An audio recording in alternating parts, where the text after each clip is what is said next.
Explosion de joie dans les rues de New Delhi en Inde, après la victoire écrasante aux législatives du parti nationaliste hindou de Narendra Modi.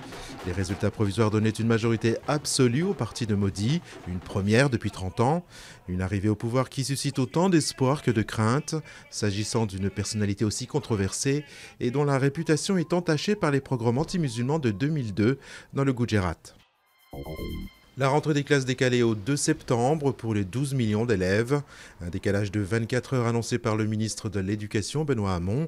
Une décision justifiée par un problème informatique qui peine à convaincre, alors que le principal syndicat, hérissé par le calendrier précédent, avait déjà déposé un préavis de grève. La recomposition du paysage français des télécoms s'accélère. Le câble opérateur numérical annonce le rachat de l'opérateur sans réseau propre Virgin Mobile, alors qu'il est également en train d'acquérir SFR. On apprend par ailleurs que les discussions sont engagées entre Orange et Bouygues Telecom pour une éventuelle fusion.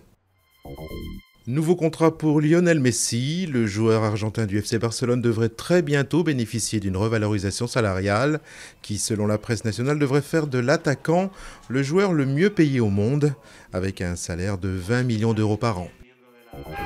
Une fillette disparaît soudainement sur un parking au Canada. Décor glacial, délitement des rapports humains. Captive d'Atome Goyan, présentée aujourd'hui à Cannes, possède tous les codes du thriller psychologique qui explore la manière dont un kidnapping détruit peu à peu les relations entre les protagonistes du drame.